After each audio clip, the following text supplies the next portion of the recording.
Du, jeg var hjemme hos Trine og Geir, og der har de hengt opp bildene sine. Altså på veggen.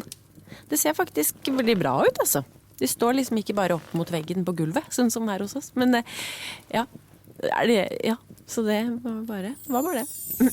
Vil du være helt sikker på at han tar hintet? Legg det under juletre. Nå får du drill fra Black & Decker til bare 5,99 hos Maxbo. Stikk innom og finn tusenvis av harepakker til både han og henne. Maxbo, klart du kan. Hallo, i helga spiller Metal Gods i Oslo, og jeg ble inspirert til å hente frem et program jeg laget med Glenn Tipton fra Judas Priest i 2015. Jeg heter Helle Stenkløv, kjør show! Hei på dere, folkens. Klokka 9 på kvelden, og det betyr at Jernverket med Helle Stenkløv bak mikrofon er på plass her på Radio Rocks.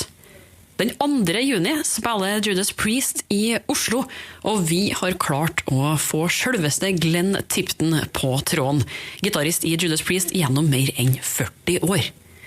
Jernverket fikk hjelp av noen av de største Priest-fansen i landet når vi skulle lage spørsmål, så her er mye snavel i vente. I tillegg så har han Tipton selv plukket ut all musikken vi får høre i dag. Led Zeppelin for eksempel, Black Dog. En klassiker fra Black Sabbath, Paranoid her på Jernverket og Radio Rocks. Låta er plukket ut av gitarist i Judas Priest, Glenn Tipton, og vi skal straks få høre et intervju vi gjorde med han her over telefon i forrige vekka. Priest spiller nemlig i Oslo den 2. juni, og da må vi nesten få snakket med ham litt i forkant. Straks Glenn Tipton, altså etter det her, og Jimi Hendrix med Voodoo Child.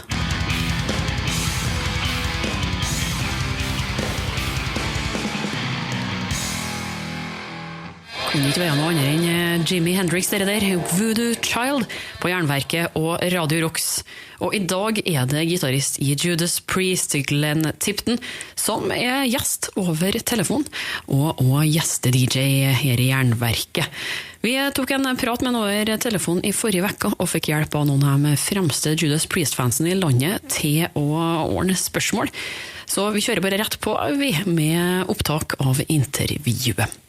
In the mid-80s, you started to approach another style of lead guitar playing, which really culminated on Ram It Down and Painkiller.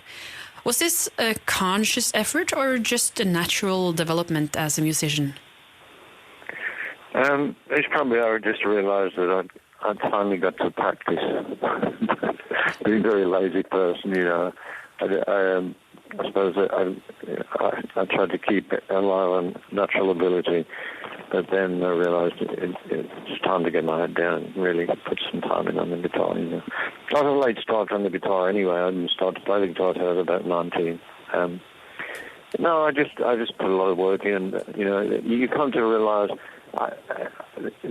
your own style is very important to maintain and to nurture and to build on it. You should have a recognizable style, and I think, you know, I got the beginnings of that, and I just wanted to compound it a little bit and work at it. It's very important to have a recognizable style as a guitar player and as a band. But KK had some of the same development in the same period. It feels like it was a conscious choice anyway to step out the game and make the leads as metal as possible. Like on Metal Meltdown, it actually sounds like melting metal. Yeah, and of course, we've got a very healthy, you know, if you want to do a lead break, and then you know, I can do something. I think, oh, that's good. You know, I've got to try and better that, and I do my part, and then Ken would answer me, and you know, have the same thought in mind. So it was a very healthy competition as such, and very enjoyable as well. I've read somewhere that you don't know any guitar scales and that you based your guitar work on your intuitive understanding of melody lines. Has this changed over the years?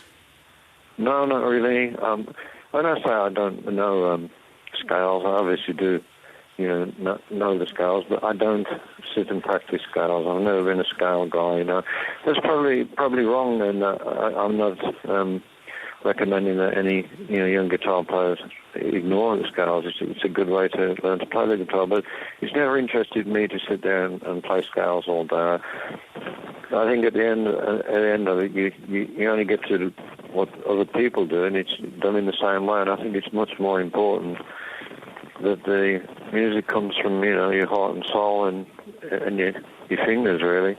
So I've never really sat down and played practice scales. I suppose it's wrong, really. You just use your ears. Yep. De spiller i Oslo Spektrum den 2. juni på tirsdagen neste vekka. Judas Priest og Victim of Changes på Jernverket og Radio Rocks. Og vi fikk til et telefonintervju med Glenn Tipton, gitarist i Judas Priest i forrige vekka. Vi har allerede hørt litt om hvordan han utviklet seg som gitarist. Nå skal vi over til historien om Sin After Sin. You recorded the Sin After Sin album in only a week or 6 days maybe, which is really impressive considering the complexity found in songs like Sinner and Call for the Priest. And how was it to work with session drummer Simon Phillips during that period? He couldn't have had much time to rehearse at all. Yeah, it was. I don't think we recorded the album in a week. I don't quite know where that's come from, but I'm sure it took us longer than a week. But to work with Simon was fantastic. We did challenge him a bit on certain tracks, but he came through flying colours, and of course he's such a great drummer. It was easy to play things. You locked in very easily with riffs, because he was putting the tempo down in such a brilliant way. So it was great to work with him. But how much of his stuff was made up on the spot? Drummer-wise. Mm-hmm. Well, definitely, Simon made up his own fills and things like that, but we've always pretty much known exactly what we want from the drums on a certain track. So the basic actual patterns, were probably, they say it's very dangerous to give a guitar player a drum programmer, it is dangerous, really, because we can come up with some unusual things, but we've always had an idea what we want from the mainstay of the drums on a track. But of course, Simon did was over and above the Call of Duty on the album and put some great fills and put some great drumming down of his own style. You released your solo record Baptism on Fire in 1997 and the Tipton and Twistle and Powell album Edge of the World in 2006. Following this time gap, your next release should be this year. Anything in the works, or is the side project something in the past? I've obviously got lots of ideas. I'm sort of a fairly prolific guy, and when I do sit down, I don't always sit down with the guitar. You've probably read in many interviews, I need to take a break from the guitar sometimes. I actually need that because I always want to love the instrument, and if I put it down for a period, then I eventually want to pick it up, and that's when I'm very prolific. So I've got lots of ideas, but my thoughts are purely on Judas Priest now, with Richie joining the band and with the success of Redeemer of Souls. And plus, we're enjoying this tour so much that we're on a real roll, and my concentration is purely on Priest at the moment. But who knows? At some point, I may do another album or two even. I don't know what's around the corner, but maybe. Mm. But what do you like to do when you put the guitar down and not concentrating on Priest, but only on yourself? Lots of things. I'm a very active guy. I like to travel. I love to be at home. So that's a conflict right there. But my main pastime is fishing. I like to fish. I like to go out on the riverbanks. I love the countryside, and I like to get away from it also. Fishing suits that, and I'm never happier than when I'm on the river. And I love sports, any sort of sports, even soccer, football, tennis, golf, anything competitive, and that helps to keep me fit. I enjoy. Should come and fish for salmon in Norway. You should take me. Det sa gitarist Glenn Tipton fra Judas Priest til Jernverket på Radio Rocks. Vi får høre mer fra han allerede straks om 40 sekunder, og en Priest-låt, Dragonaut.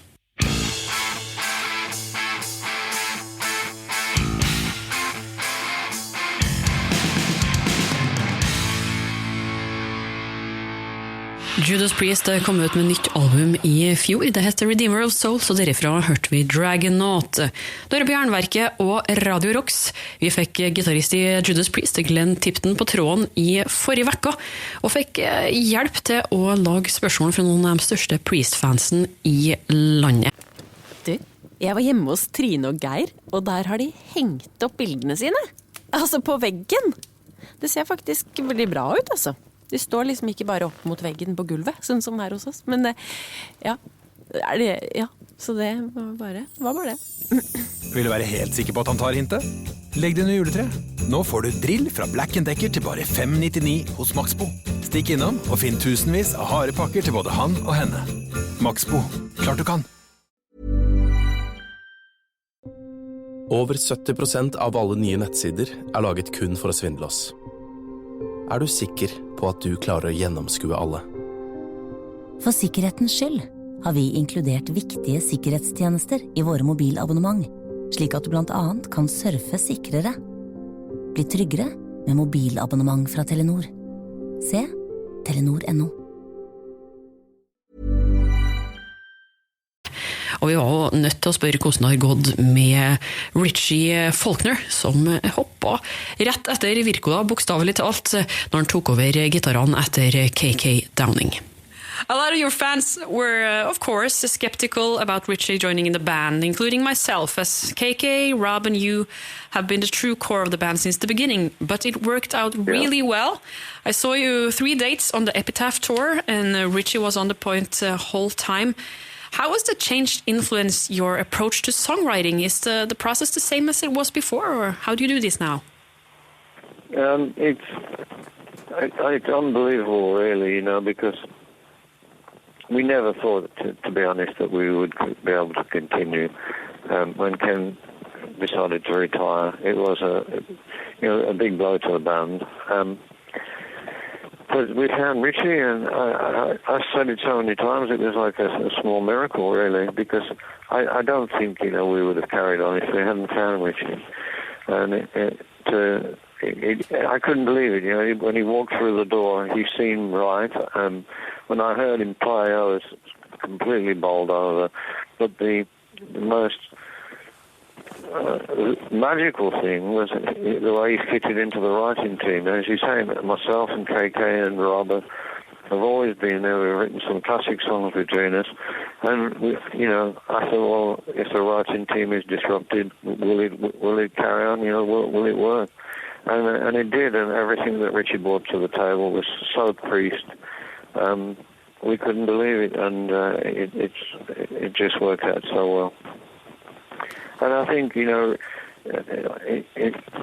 Richie had such a lot to prove, and he's proved it to everybody. But he's done it in his own way as well. That's the most amazing thing, His style, and that just suits Priest, and he's fitted in better than we ever thought anybody would. Must be a good feeling that the fans are starting to accept him, because not all bands can brag about that. That's right. He had a lot of, he really had to work hard to prove to people that, he deserved that place in Judas Priest, and that he could fill that position in Judas Priest, and he's done that. And I know a lot of people were skeptical, but once they see the band and in action, I think that they feel satisfied that the band are playing well. I try and choose my words carefully, because I don't want to, in any way, shape, or form, insult Ken and Ken. Ken is just a mainstay of the band, a big part of the band, and we've worked so well together for years, and I never thought that we'd find anybody like Richie that's come in and fitted in so well. But at your last album, A Redeemer of Souls, Richie is also taken into the song credits, of course, because he's writing together with you. But that's new because it was you, Rob, and KK all these years, and usually you split up the credits so that every band member has made equal lot of songs. But what's your favorite part of composing the songs? Is it the lyrics, the riffs, what's your part? So in terms of Judas Priest, obviously the music is the most important thing for me because we get great riffs and we hope they're great. In our own mind they're great, and then we all get together and throw everything on the table, and then Rob, comes up with a lyrical idea and writes the lyrics. And Rob has always been the main lyricist with Priest. I've written some lyrics, as you know, but Rob is the main lyric writer, and there's nobody better than Rob. I mean, he's not just his vocal ability, his lyrics are incredible. So in Priest, the music, from my point of view, comes first. I try and come up with as many good, strong ideas as I can. And in doing this album, Redeemer of Souls, Richie did the same. And then we all got together in the studio, and Rob, started to overlay vocals, and we worked from that point. And then suddenly we've got a song. We might fine-tune it and hone it later on, but, that's our main intention. And then Rob will go off and get proper lyrics together, and then we record it properly. And that's the way we've always worked in Priest. On a personal level, my solo stuff, I really enjoy writing lyrics, and it's quite difficult, really, to come up, with lyrics that are appropriate for the music. I think on my solo album it was quite difficult because I didn't want it. It's not total heavy metal. It is metal, and it's got metal connotations, but not totally metal. So it was slightly more difficult to come up with ideas. But I did enjoy it. I do enjoy writing lyrics. But I think the thing I enjoy most is the musical side of things, and when you suddenly find a simple but really effective, powerful riff, it's a great feeling of satisfaction. But does that get harder? Has that gotten harder the last few years? You've been going on for quite a time. I suppose you search. You have to search a bit harder and dig a bit deeper. But I've got various ways of writing, and one is, as I say, to put the guitar down for quite a long period and then pick it up. And the same with the studio. I don't go near the studio sometimes. I sort of got a love-hate relationship with it, and then you can't keep me out of the times. So it's you don't know where the songs are going to come from, but the best songs, the simple songs, and breaking the laws, the living after midnight, are just riffs that just come, and suddenly the song is there. And it's a simple idea, but it works effectively. And those are the hardest riffs to do. Bands like AC/DC are past masters of that. Everybody thinks their songs are simple. The hardest thing to write is simple, but catchy songs, and it's all credit to bands that can do that.